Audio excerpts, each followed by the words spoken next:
Hi guys, it's been a particularly difficult 48 hours watching Donald Trump's Muslim ban unfold in the United States, so I wanted to put a video together with some practical steps and some general pointers about what we can do right now to turn our feelings into action and to something productive. Now, some of these things are really simple steps and they're going to make us feel better because we'll feel like we've done something to tackle this issue. The more important fundamental things, they're a bit more tricky because there's not going to be instant gratification, and actually it's going to make many of us have to feel worse before we realise how to make this better. Both these things are really important right now, but let's start with the easier steps. So, step 1, sign a petition. Now, this doesn't usually work unless there's large numbers, but in the case, for example, of Britain, we do have the numbers. Over 1 million people have signed a petition to get Donald Trump banned from the UK. So do sign a petition. Wherever you are, find something, a petition or some form of action that's gaining momentum and help it to gain momentum. Number 2, make a call. Especially if you're in the United States right now, pick up the phone and call your congressman. I'm going to put a link down below for a website that locates your congressman, the telephone number. It gives you a script of what to say. You can even log that you've made that call.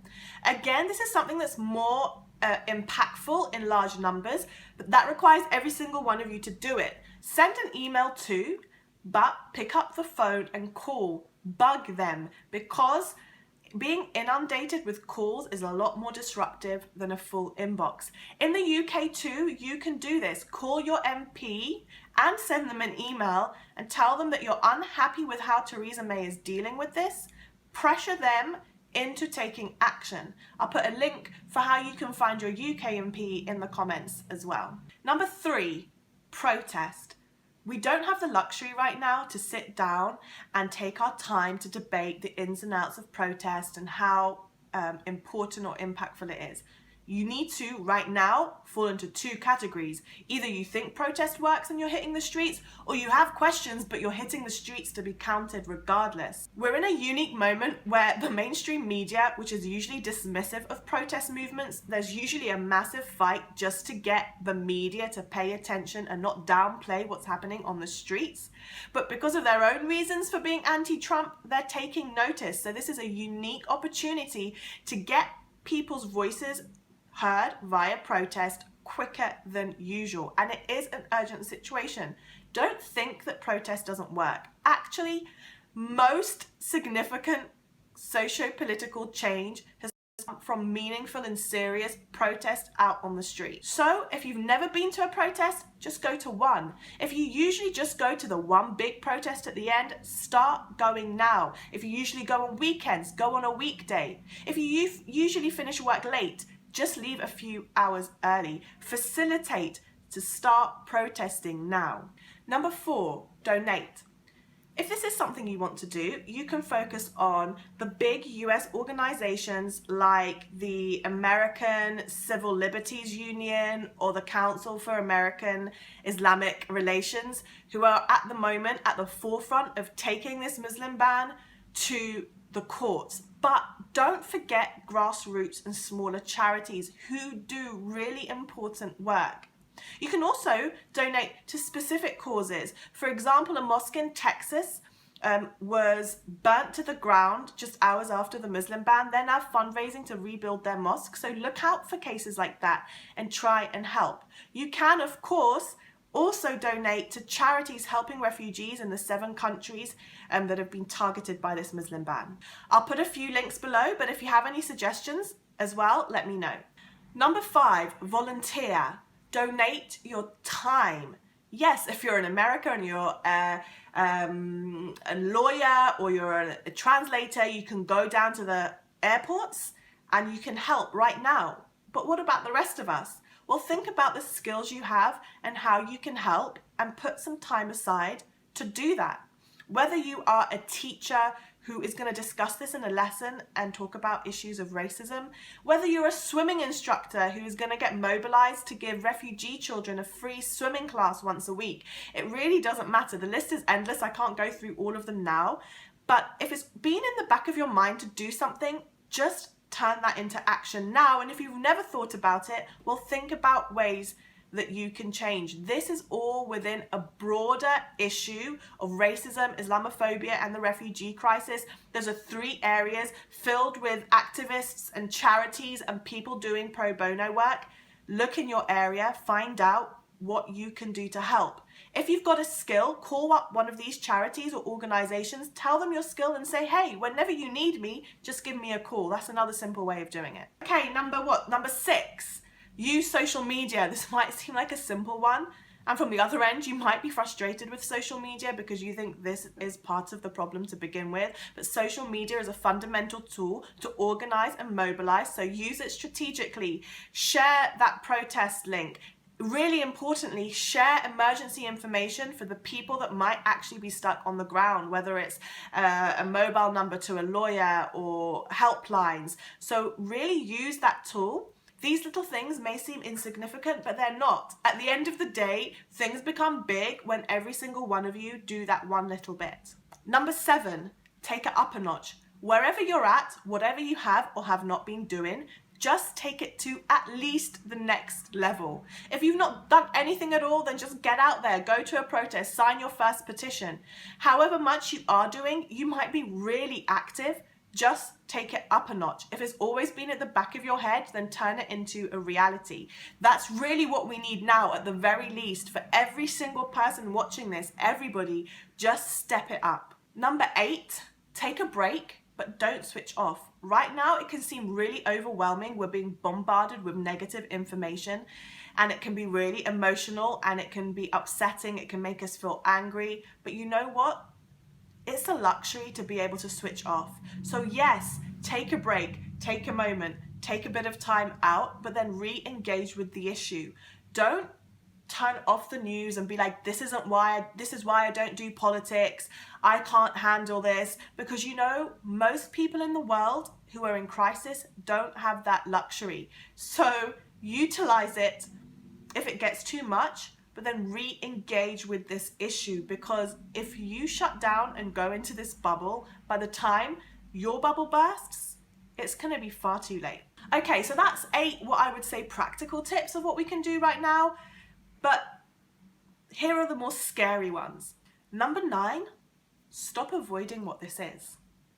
Right now, there's still a reluctance to really place where we're at right now in the really scary context it belongs in. That reluctance is not because the people that are reluctant are bad people. It's just that it's really scary. But the thing is, as I said in point 8, being able to avoid is a luxury. Being able to have the choice to go into a bubble is a luxury. It's one that we need to be really careful about. Yes, take time out, but don't shut down. Re-engage with this issue, because actually the scary truth is, it's when people go into the bubble and start avoiding that really serious and dangerous things happen. That's basically what happened that led to the Holocaust. We squirm at those comparisons, and there's a reason for that, because we've seen the horrific events that fascism leads to, but we seem to think that the horrific event is fascism. Unfortunately, what is happening right now, is fascism. Fascism is every step that leads to the horrific event. The horrific event is what shakes us out of tolerating fascism. So fascism is all the steps that lead to the horrific event. We are close to the horrific event. We're already in fascism. Anne Frank was denied a visa to the United States because she was a refugee. Don't wait for this to get to a point that it's proven to be fascism, because we've already seen what that looks like. Number 10, there's no space to appease fascism. Not the ballot box, not the diplomatic process, not the political process, not the term democracy. None of these are excuses for fascism. If Theresa May gets on a plane and goes to America and treats Donald Trump the way we've seen her, she's appeased fascism. That's what it is. Now, the environment is going to make it more and more difficult to call that out. It's going to narrow because that's what happens. But be confident in calling it out. Fight against that pressure. Fight against that narrowing of space to call this what it is. Number 11, Donald Trump did not cross the red line. If you think of a barometer or a speedometer in your car, for example, there's always that area that's the danger zone. So you cross the red line to get into the danger zone, and if you carry on through that red zone, that danger zone, you're going to self-implode or you're going to melt down. There's going to be some form of explosion or breakdown. What we're seeing right now is that we're getting close to the meltdown. We crossed the red line a long time ago. Now, this isn't about criticizing or trying to make people feel bad for not realizing it before, but we need people to realize it now. We need to make people realize we haven't just entered the danger zone, we are now getting towards the extremes of the danger zone. Number 12, if your red line has only just been crossed, we need you.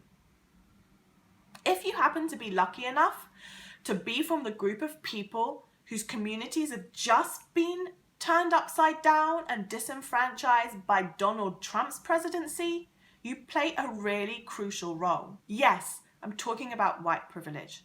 There's a lot of burden on your shoulders. There's a lot of questions, a lot of pressure. It's a lot. But you know what the good news is? You've now joined many other communities who have been facing the same for a really long time, and you're in good company. But there is a serious truth here. If you, the last domino to be disenfranchised, fights, but then chills when you cross back over your red line, you're leaving the rest of us stranded. But it's not just white privilege, and this is really important too. I'm London born, London raised, London educated. I've been here my whole life. But as a dual national, I've also been banned from America. I watched as dozens of my friends, colleagues and family heard that they were banned. I heard that sink in. And then the next day, the relief that actually maybe as British citizens, we're exempt. That's privilege too, when we mobilise, when we're impacted, in the most safe and secure place in the world. That we are the red line and that somehow, if we're exempt, everything's okay. We should be angrier that we're being exempt, that the same prejudice is being perpetuated to exempt us from these rules. It's the same privilege as if, for example, you're an Arab American and you're prejudiced towards black people in your community, that you might look at a video of a black man being unjustly shot dead by police and say, oh, well, he must have been a criminal for that to happen to him. Every single one of these moments perpetuates and helps create an environment that leads to this point. So we're not exempt. We also need to look at ourselves. Whether you are someone that has white privilege and you're fighting against Trump, or you're a minority with privilege calling out white privilege, living in the countries that we do here in the West, we all face some of that and we really need to tackle it. Number 13, let minority communities take the lead. They have something to say. They have the experience, the activists, the leaders, yet they are the ones that are always marginalized. That's how we got to this point to begin with. We can no longer dispel as a myth this topic of marginalization while simultaneously watching what is unfolding happen. So we need the numbers and Hollywood and all that mainstream goodness to stand behind minority groups taking the lead and talking on this issue, to back up minority voices with their presence, but anchor this progress and this moment firmly in those minority voices and communities. The more this anchor is put in the right place, the closer to real solutions we're going to get out of this moment in time. On a personal and practical level, a way you can do this is to reach out to those grassroots minority community groups, leaders, activities, and just engage and have a discussion. Start listening to the people that have been talking for a really long time on these issues. Number 14, place the mainstream correctly. I'm calling it the mainstream, but what I mean is, yes, at this moment, it's so crucial. We need Hollywood stars to highlight this issue, but we need to remember that it's the same Hollywood that has perpetuated and instilled and indoctrinated Islamophobia and racist stereotypes historically up until the modern day in our societies. Yes, we need the mainstream media to be on board because it's a critical situation, but let's not champion the same media who has instilled the Islamophobic rhetoric and the false reality that sowed the seeds and fertilized the soil that led to Donald Trump. And the same goes for politicians. Madeleine Albright has said she's going to register as a Muslim. You know what? Great. We need public people to advocate. However, this is the same Madeleine Albright who said that 500,000 dead Iraqi children was worth the price. We shouldn't slam these people for doing what they're doing. We need everyone to pitch in, but we need to be very clear. We are not advocating to pull things back to the acceptable level of Madeleine Albright because we need to be people that understand. We want to go back down below the red line, not this extreme explosion point. If you remember one of the points, Donald Trump was not the red line. He's the extreme of the danger zone. We should be advocating to go well beyond the red line, before Obama, before Bush. All of these people perpetuated us to get to the point we are now, and we have to recognize that. Number 15, change is not pretty. There's no long way to say it. It's just the truth. It can often be brutal, it can be long, it can be cruel, and it can get a lot worse. But it requires people to stay standing, however ugly things get. Number 16, don't dismiss the small steps and don't avoid the large steps. We've talked about the need to stop Donald Trump right now. Those include the small steps to act now, the practical steps 1 to 8. But we've also discussed how we need to anchor that in the understanding that Donald Trump is a continuation and not an anomaly, and that requires some broader thinking on some really tough issues to see how we can rectify the root causes of why we've ended up here again. Don't dismiss the practical steps, not realizing we need to do those to get to the broader issues, but also don't think just signing a petition is enough if you're not tackling the bigger issues too. There's only one more thing to say, number 17, stay hopeful. All of this, the fight, points 1 to 16, the struggle, the protests, is all full of hope. Just today, a family member told us how in America, an American family paid for her groceries and complimented her on her beautiful hijab because they wanted to show that they were upset by what was happening. They apologized and they said they'll protect them. So these small things happen. Do those small things too. On their own, they're not enough, but actually without them, nothing else we do is going to mean much either. So I hope that helps. It's a lot. I'm going to quickly edit this because I'm running late to go to a protest myself. Be positive, but be strong, be firm, and get going.